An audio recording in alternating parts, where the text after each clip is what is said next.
Patrick Okech Ngama pime godiero Olongo walime Chino meto nyaka finyoru Irinele mielo rumba Kongoto ayoma yoma Minelele goyo singala Pati nyaka kadiali Musa Juma kanowero kacha Pacheco Yudore Radio Ramogi Radio number 1 Kelo wa esabiri wange marudi echienga Radio Ramogi Radio Ramogi Radio Ramogi Cartoon Radio Ramogi Radio Cartoon Ramogi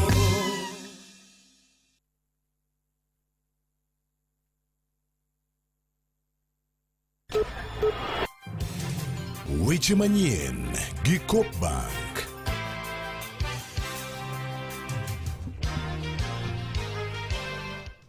Machiegni to mokwongo mag thund weche mabende waikoni gi lak sechegi.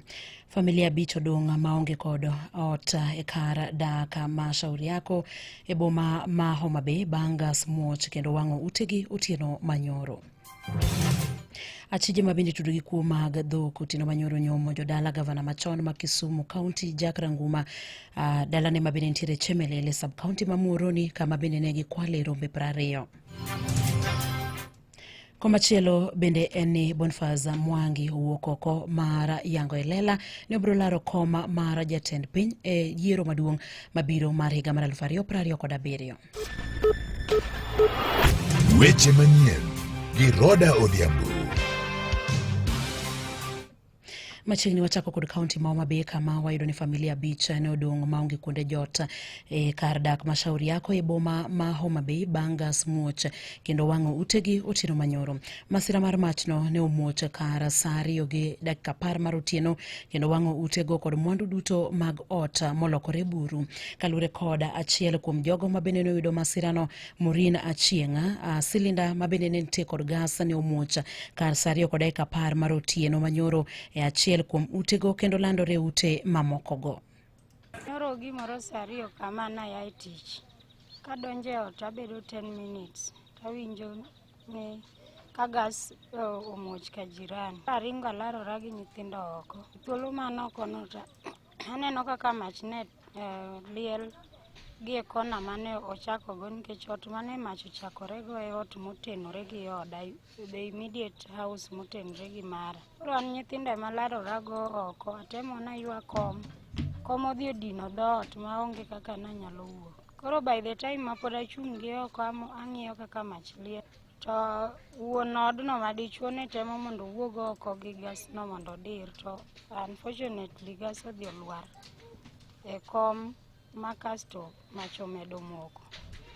Koro mach noliel owang'o gik moko dhoni jok masimo mach jo fire brigade nokobiro. Udi oliel gik moko nowang' te. Gik moko nowang' e ot te. Gimo okony minyalo wach en nyithindo mano wuog oko to gimodong' onge moro amora mano okonye odno. Mach omuoch ka jirani to kodonjo kora kono ka miye mantie gi nyithindo oyudo ka wuok matin ogochna ka gine ngima dhi mbele koro kabiro edo ka gimoro amora sewang'. Jane Owade mabende en wuon utego ne owacho ni ok omor gi kaka migawo mochung'ne masiche mapoya e kaunti no ma Homa Bay ne odeko chwalo ne gi kony mapiyo piyo. Kawuok oko aneno mach kaliel. Koro ago uwi mondo ji obi okonya ya ji no biro. To gima lit wago uwi wago simo ne josimo moto. Pod warito gi nyaka sani pok waneno gi. An gi tanga 2 dalana ka pinyo nitiere iye. Nyithindwa ma Shauri Yako mano yuora otiyo mokawo pigegi. Joka mane gitiyo kaka josimo moto gotiyo. Mage mwando na mapidha nyaka ne jaoda tho. Mage mwando mapuonjo godo nyithinda mapuonjo godo nyikwaya. Mane iute jogo nyo wang' molwar piny te. Ka onge kama na yude konyruok josimo moto go nyo kobiro. Pok waneno gi nyaka sani. Nyithiwa ma Shauri Yako nonego na macha go ne giero kamano. E kaunti ma Kisumu en achije ma bende tudo gi kuo mag dhok otieno manyoro nyomonjo dala gavana machon ma Kisumu County Jack Ranguma madala ne mabende nitiere Chemelile sub county ma Muhoroni kama nyagi kwale rombe 20. Achije go no monjo dala Ranguma kar saa 4 mar otieno kendo loro gi oko dhoudi mag jotijege kapok ne gi kwalo rombe kendo chomogo aluora mar Potopoto e sub county ma Tinderet. Kalure kod lipot mar obila, gavana machon ne ogocho ne obila ni ne nitiere jokuo moko mabende no monjo dalane. Obila mawuok e tisend obila ma Chemelil no chopo kanyo mapiyo piyo kata kamano achije go ne oseringo gi rombego. Obila koro lero ni ranyisi mag tiende rombego ne ochomo tong' ma sub county ma Tinderet kendo koro gitimo pedha ne achijego ka gigeno mar yudo rombe mabende ne okwalgo.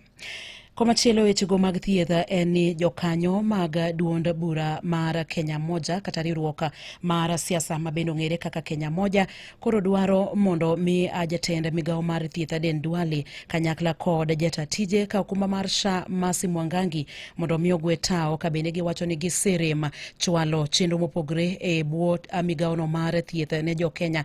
Giwacho ni nitiere omenda mathoth mag jokenya mabende tiyo godo arietha e bwo okumba no mar SHA.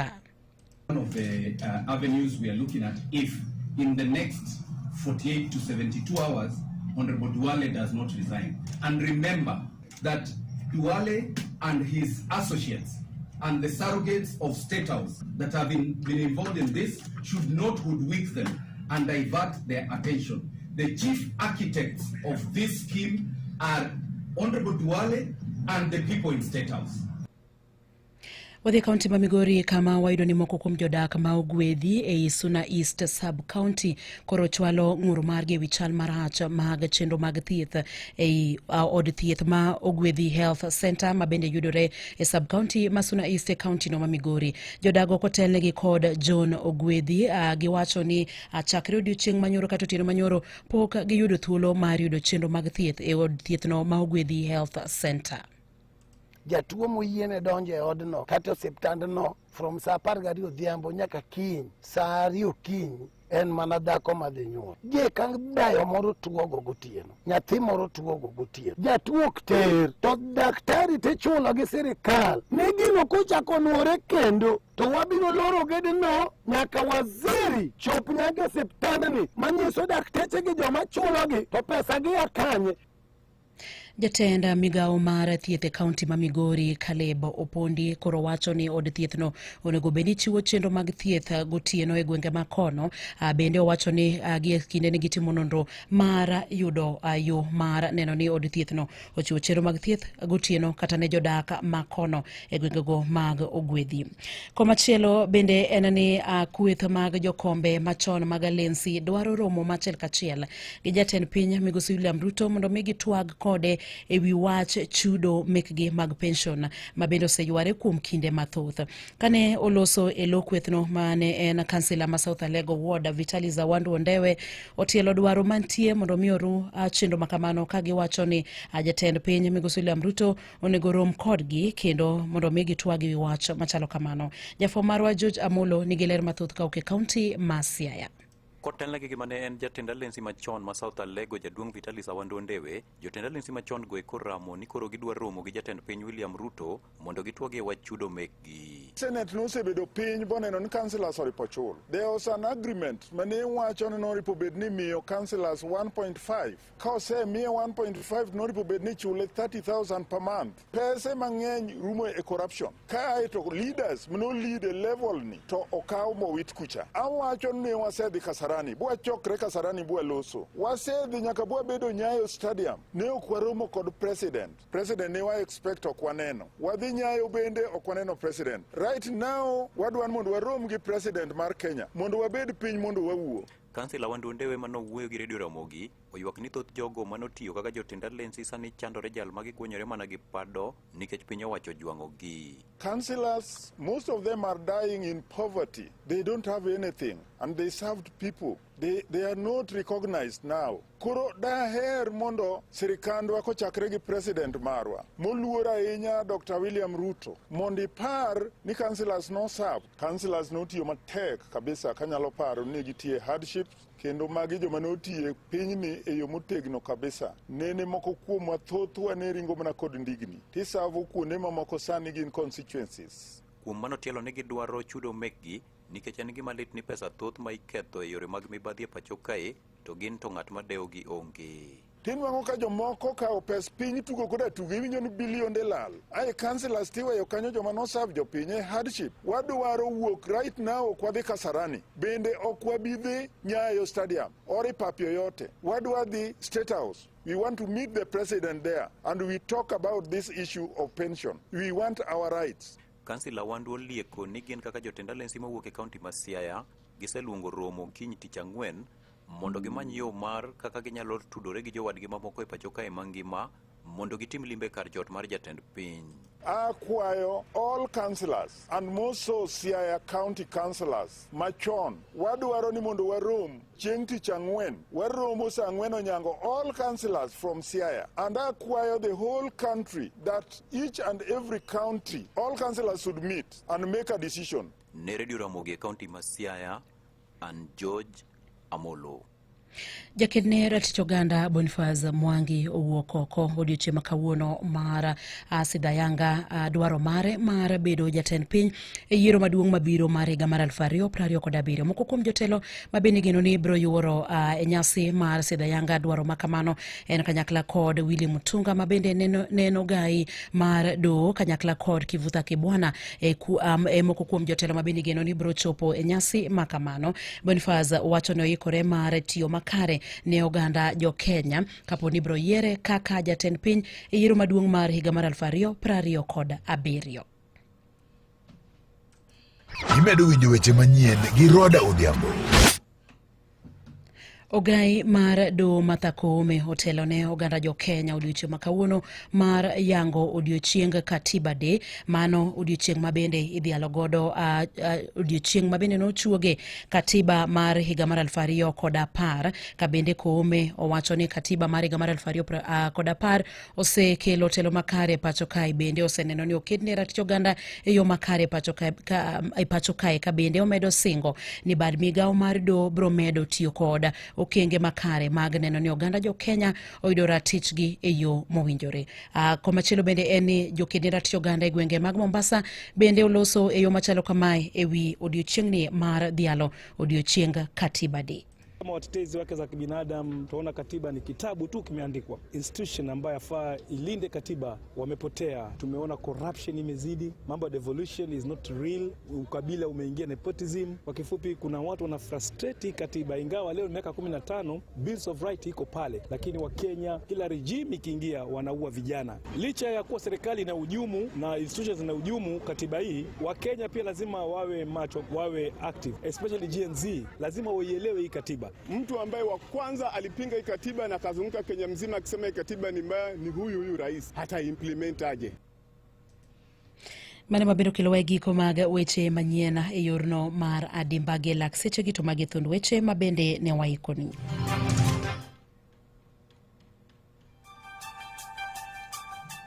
Familia Beach odong' maonge kuonde jot e kadak mashauri yako e boma ma Homa Bay Bangas moch kendo wang'o ute gi Otieno Manyoro. Achije mabindi tudogi kuo mag dhok Otieno Manyoro nyomo jodala gavana machon ma Kisumu County Jack Ranguma mantiere Chemelil e sub county ma Moroni kama bende nyegi Kwale Rombe 20. Komachielo bende ni jakene ratich oganda Boniface Mwangi owuok oko odiochieng' makawuono ma sidayanga dwaro mare mar laro kom mar jatend piny kochopo kanyo higa mar 2027. Watudo koromo kanyo saa 8 kod saa 9 ne weche manyien yo machok to koromo kanyo saa 10 ne mago matuch e kor gwenge.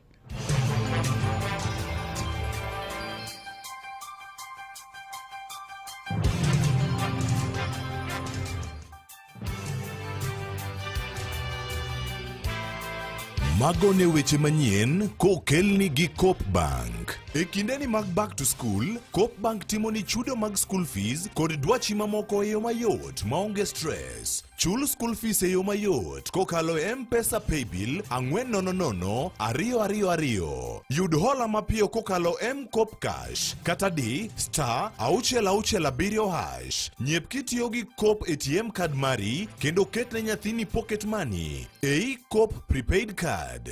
Coop Bank, we are you.